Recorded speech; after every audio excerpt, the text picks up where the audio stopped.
probably the most ambiguous of all, right? What are your goals? Again, I know that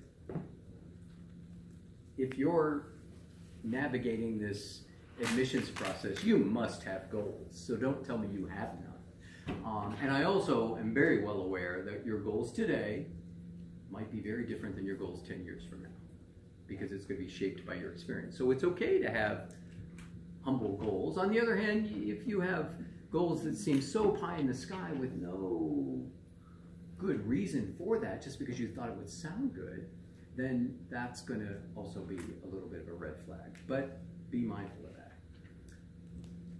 Can you imagine in a medical school interview somebody asking you why you want to be a doctor, right? And people get that deer in the headlights like, I don't know. Yes, I saw a hand. For what are your goals? How broad would you go with that? Like the next 4 years, what are your goals in med school, down the line? That's again, that's part of the process, right? And some of you, well, you know, it depends. I mean, people that have heard me talk in other settings, it depends are two of my favorite words.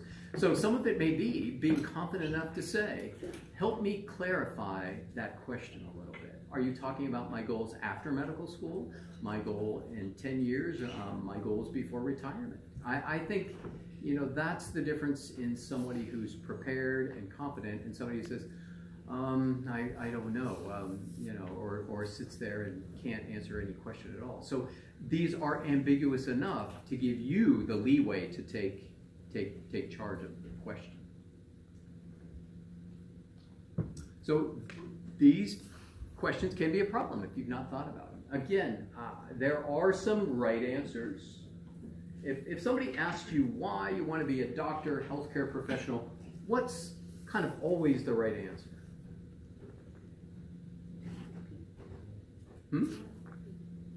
I'm sorry? You want to help people, right? Unless you want to be a veterinarian. You want to help those pet owners have a good, healthy pet. So again, that's always a good answer. But think about it, there are a lot of ways to help people. You can help people become the next America's Got Talent superstar. You can help people by curing cancer. You can help people by finding the next monoclonal antibody that's going to help patients with psoriatic arthritis. You can help people by giving them good cosmetic surgery so they look pretty into the future. There are a lot of ways to help people. And your way of helping people may be different than mine, but at the end of the day, that idea of helping others is very important. And that's why we, as a team, stress service and volunteerism and getting involved in the community and maybe exploring leadership, et cetera, et cetera. So thinking about that is important. And again, my adage to that is actions speak louder than words.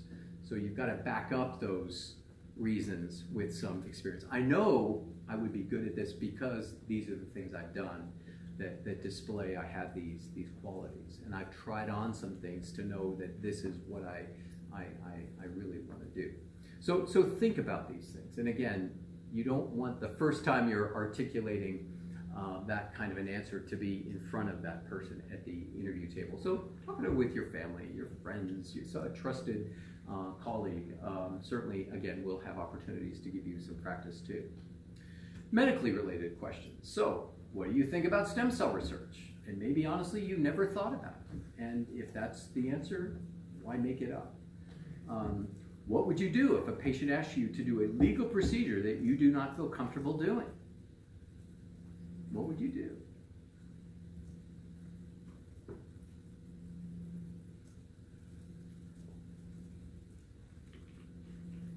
Yes?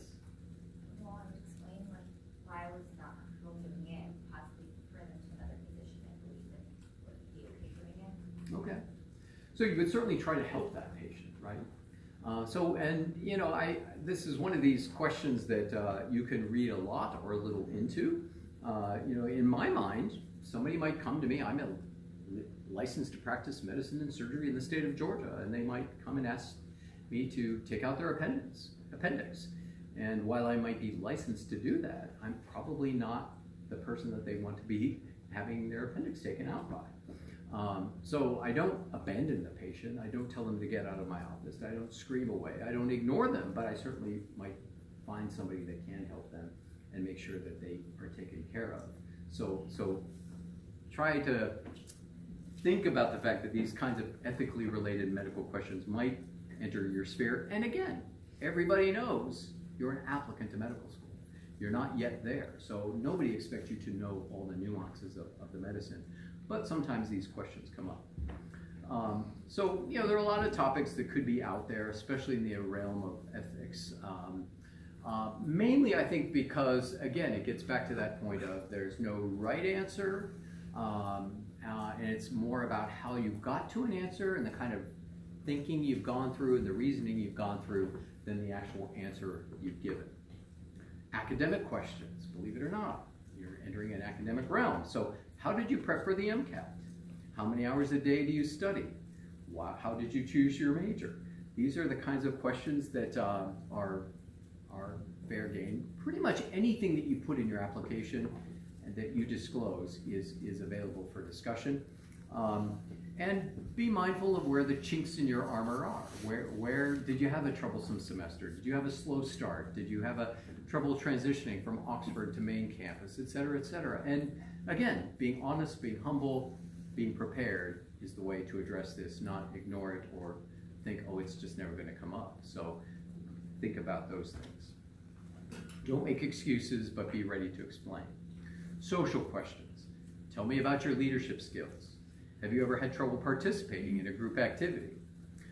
Doctors are often called to be leaders. So for many schools, leadership is a very important thing to think about. So again, by the experiences you've had, I know that leading any given club at Emory is not leading the UN or leading the AMA, but you can tell me a little bit about your style. Have you been called to leadership because of people that you work with and haven't been sort of fired from a position because of your leadership styles? So these are the kinds of things that could come up. So be prepared to discuss your experiences. Stress type questions. What's the most difficult experience you've ever had? How did you handle it? And what did you learn from it? Kind of getting to the classic sort of what are your strengths and weaknesses kinds of question. So it's important to have coping skills. Medicine and medical training do pose stressful situations. I will say, you know, it's out there in the lay press. It's well known that suicide among physicians and in healthcare practice is really pretty rampant, and so it's important to be able to know how to cope with stress, because medicine is never going to be stress-free.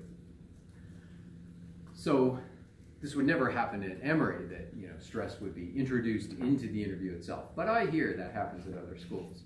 And please be mindful of what you read on studentdoctor.net, because oftentimes people have axes to grind. Has anybody looked at that website? No, nobody in this room, I'm sure. I know there are interview feedback forums.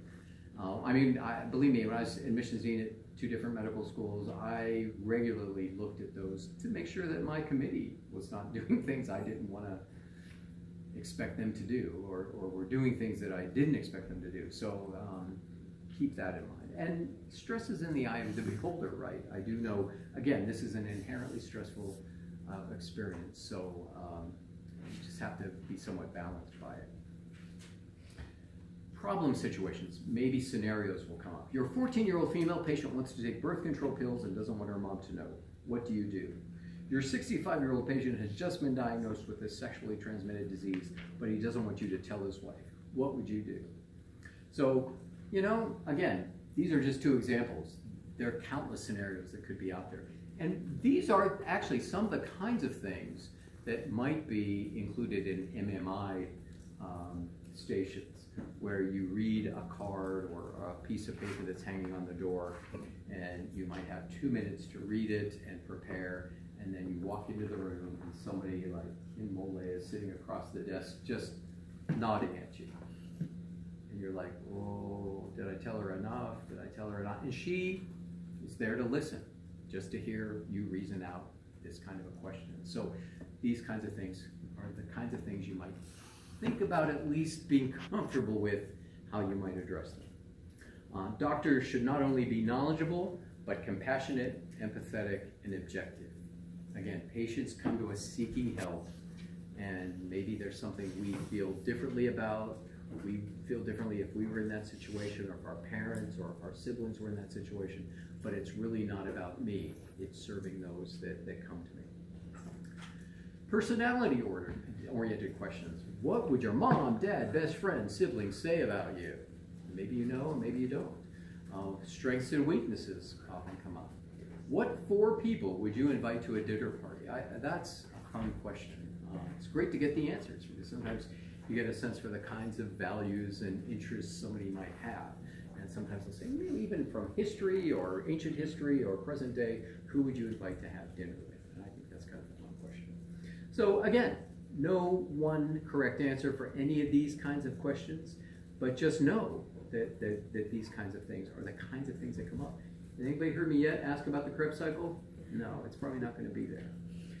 And then autobiographical material. There might be stuff in your application that lead me to say, well, tell me about your family, or tell me about that research experience that you've mentioned. Anything you put in that application is fair game. Now I mentioned I do the one-on-one interviews here at Emory. In that role, I, as an interviewer, am blinded to everything in your application except your personal statement. So I usually, about a day before, if we interview Monday and Friday. So usually Friday I might get links into personal statements on 5 or 6 people I'm interviewing on Monday, or if it's Friday, I might get them on Thursday.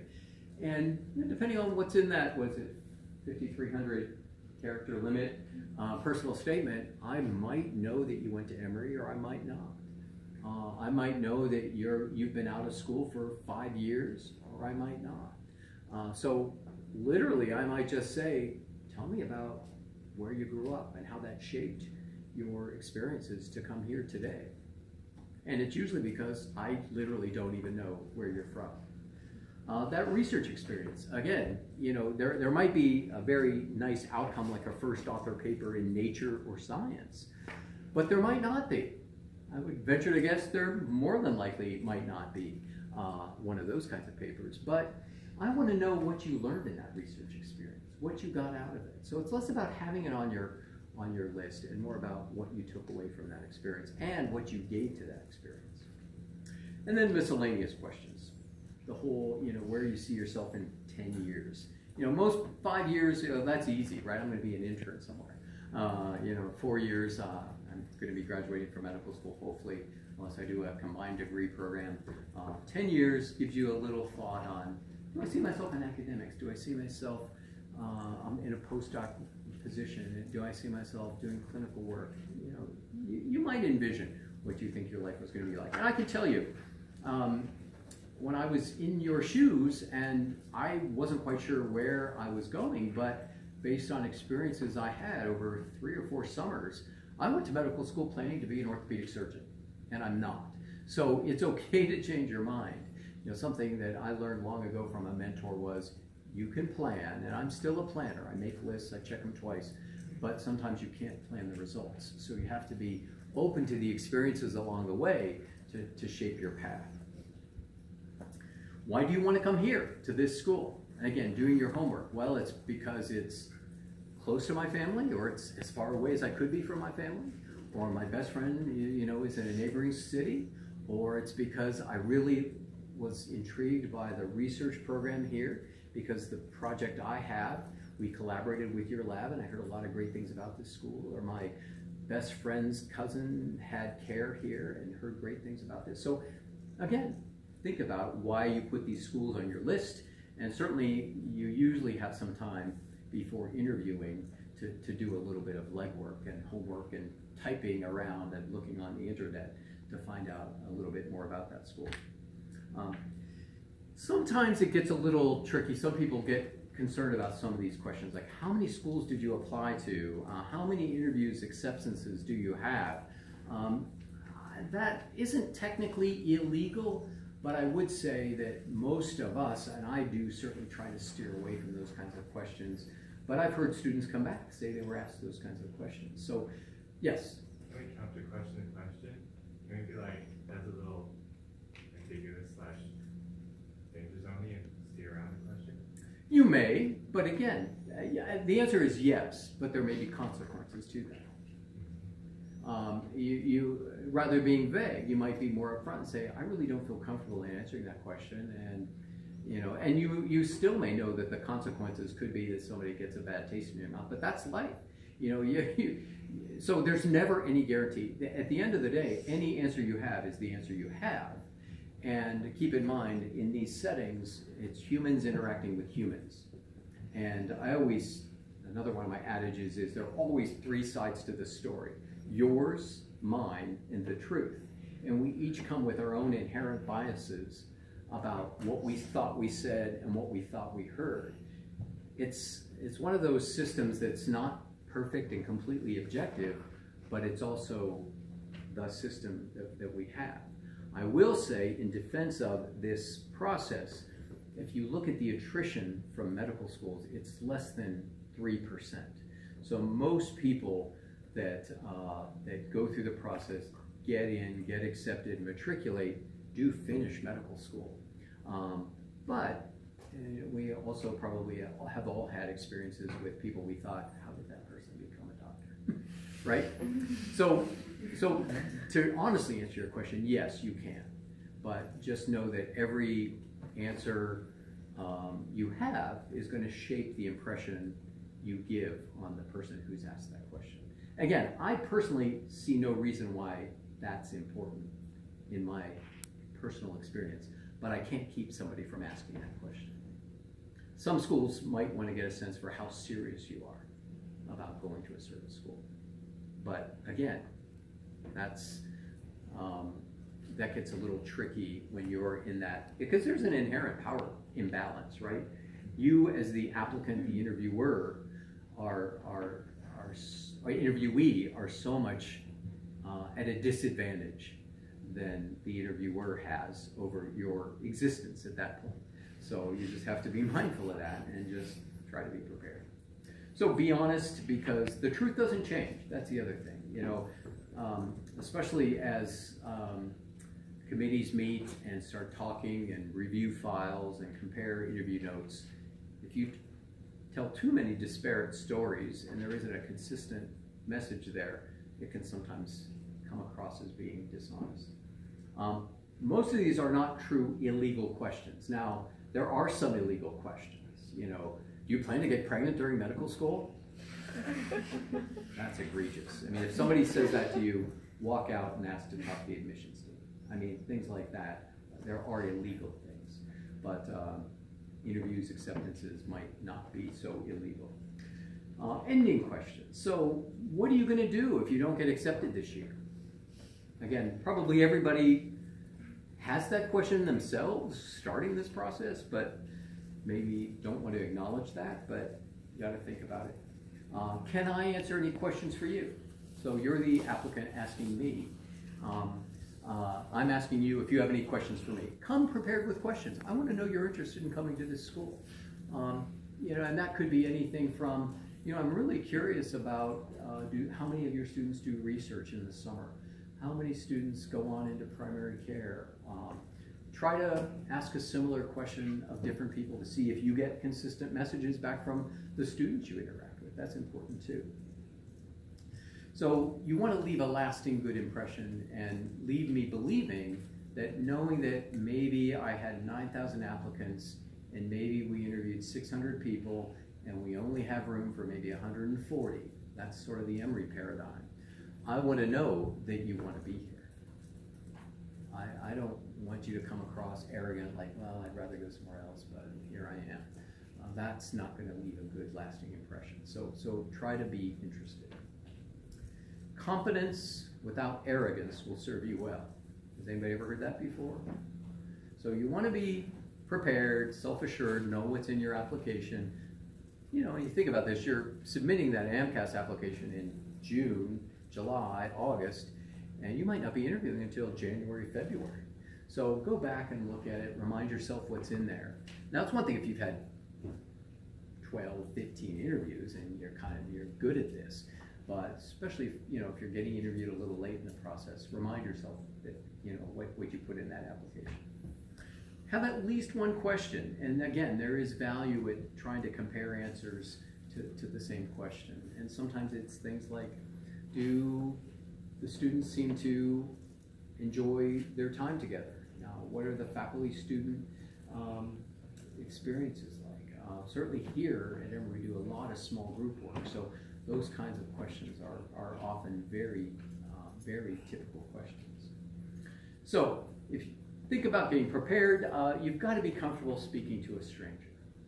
Because again, that's sort of one of these competency bits that you will be expected to do as maybe even a first-year medical student. Our first-year students come in for a week of orientation, then spend a week on the wards. They get randomly assigned to a ward team.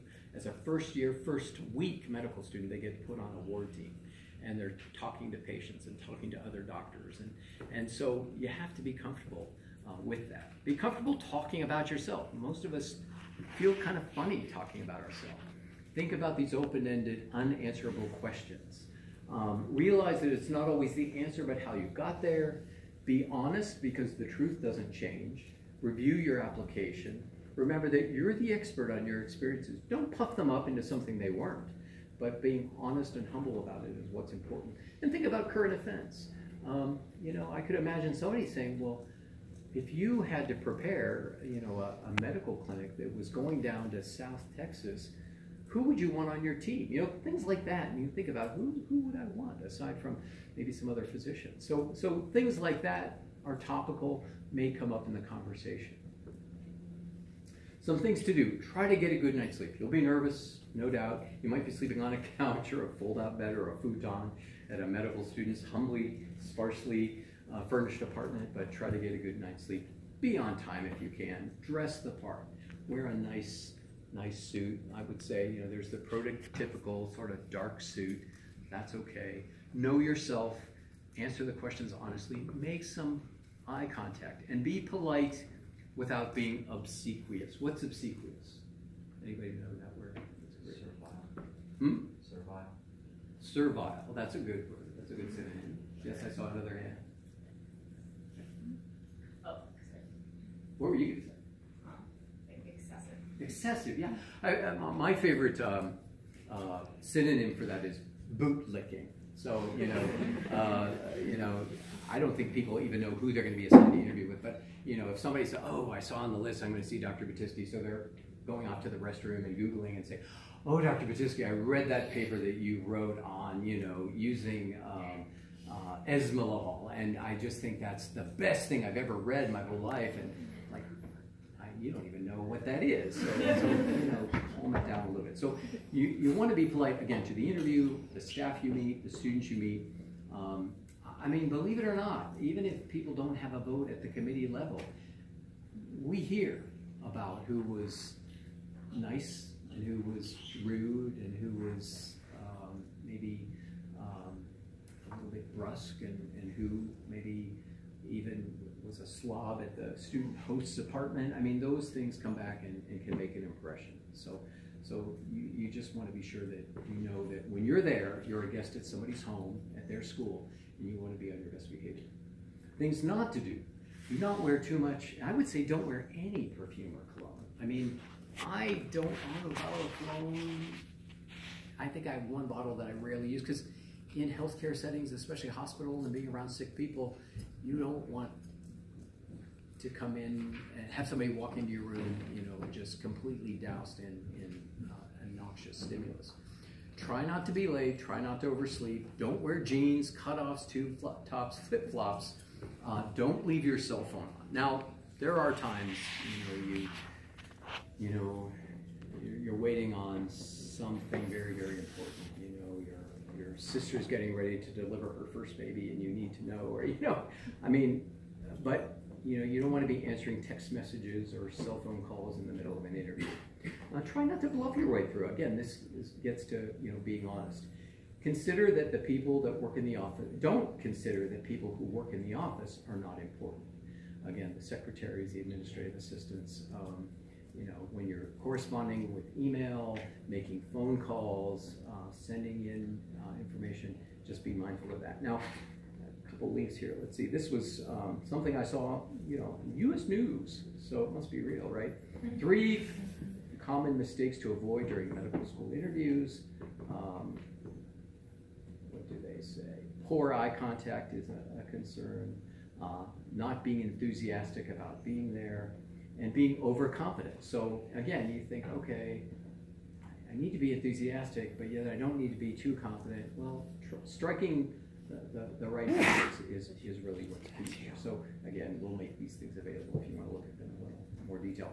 There are lots of resources. You have advisors. I will make a commercial for Interview Stream. We are our own worst critics. I hate to see myself on film. I will probably never look at this thing that Raheem is taping right now. So don't overlook the fact that this system we pay for, that your student fees probably indirectly pay for, this interview stream process is available to you. You can go in and squirrel yourself away and take the window shut and just you and your computer and answer some of these questions. And some of them are, why do you want to be a doctor? So being able to articulate that, look at your little tics and your little foibles and your little ums and things like that is important.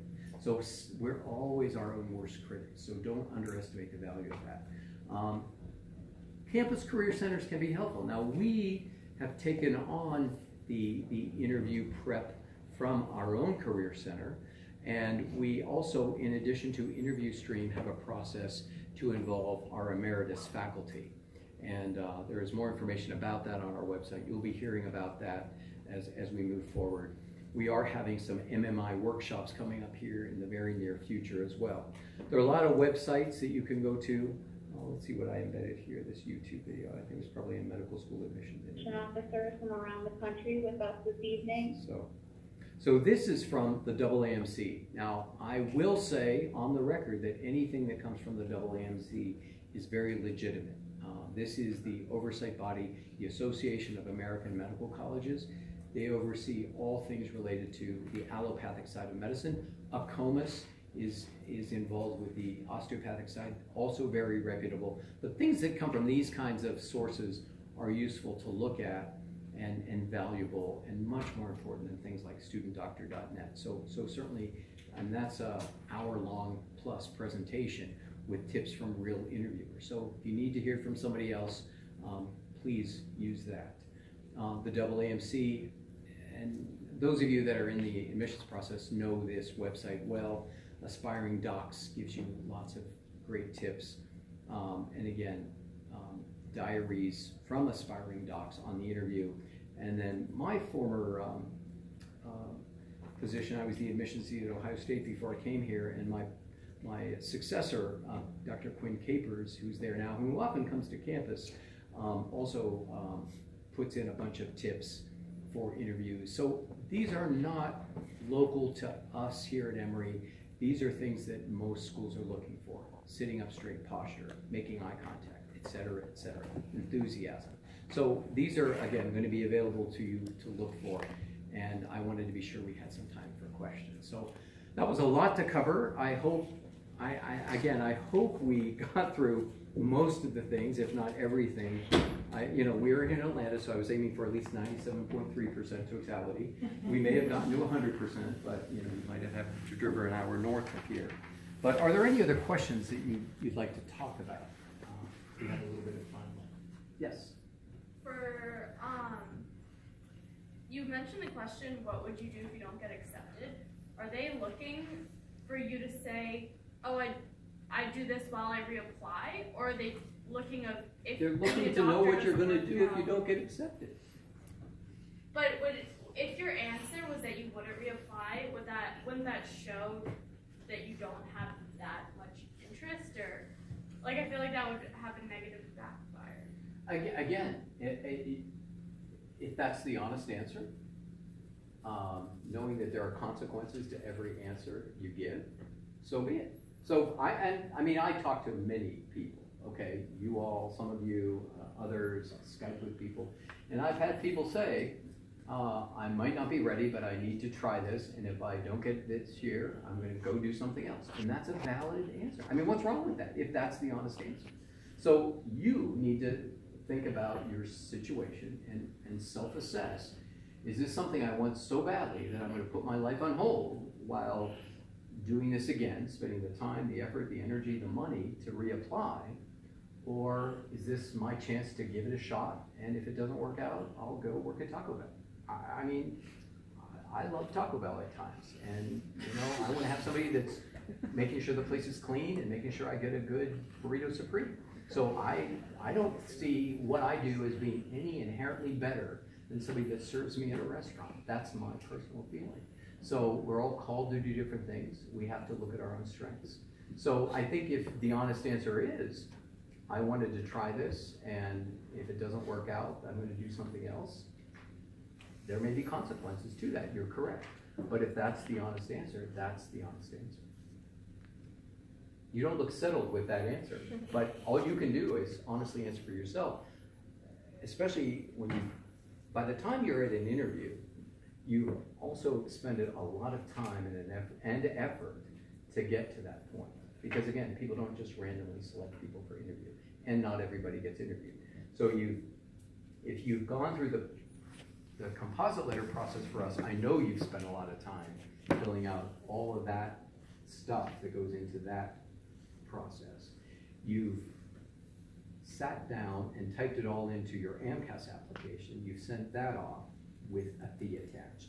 You've sent out secondary applications, usually with another fee attached. So you spent a lot of time, a lot of energy, a lot of money to get there. So for some people it is, I can't afford to do this again. For some people it's, I can't afford to do it next year, so I might go and try some other things out and reassess. For some people it's, no matter what, this is what I want to do so badly that I'll find a way to make it happen. All of those are valid answers. And how the person receiving the answer perceives the honesty and sincerity of your answer is what's going to be making the difference. Yes? If the medical score, or when they ask you something negative about yourself, how do you answer so that you don't make yourself seem incompetent, but at the same time, like, tell them what it is that, like, if they ask when was the time, like, I don't know, you failed, or like, did something bad, or... Well, again, it gets down to sort of the honesty piece, right? Most of us have never not failed. Most of us have failed at something. If in current times somebody asked me what was the most difficult, challenging course I ever took, I would have to tell them it was a figure drawing class, because I am not an artist by nature, and it was hard. I mean, I practiced, and the hardest part was having to, there were about a dozen people in this class, and we would have to show our work in front of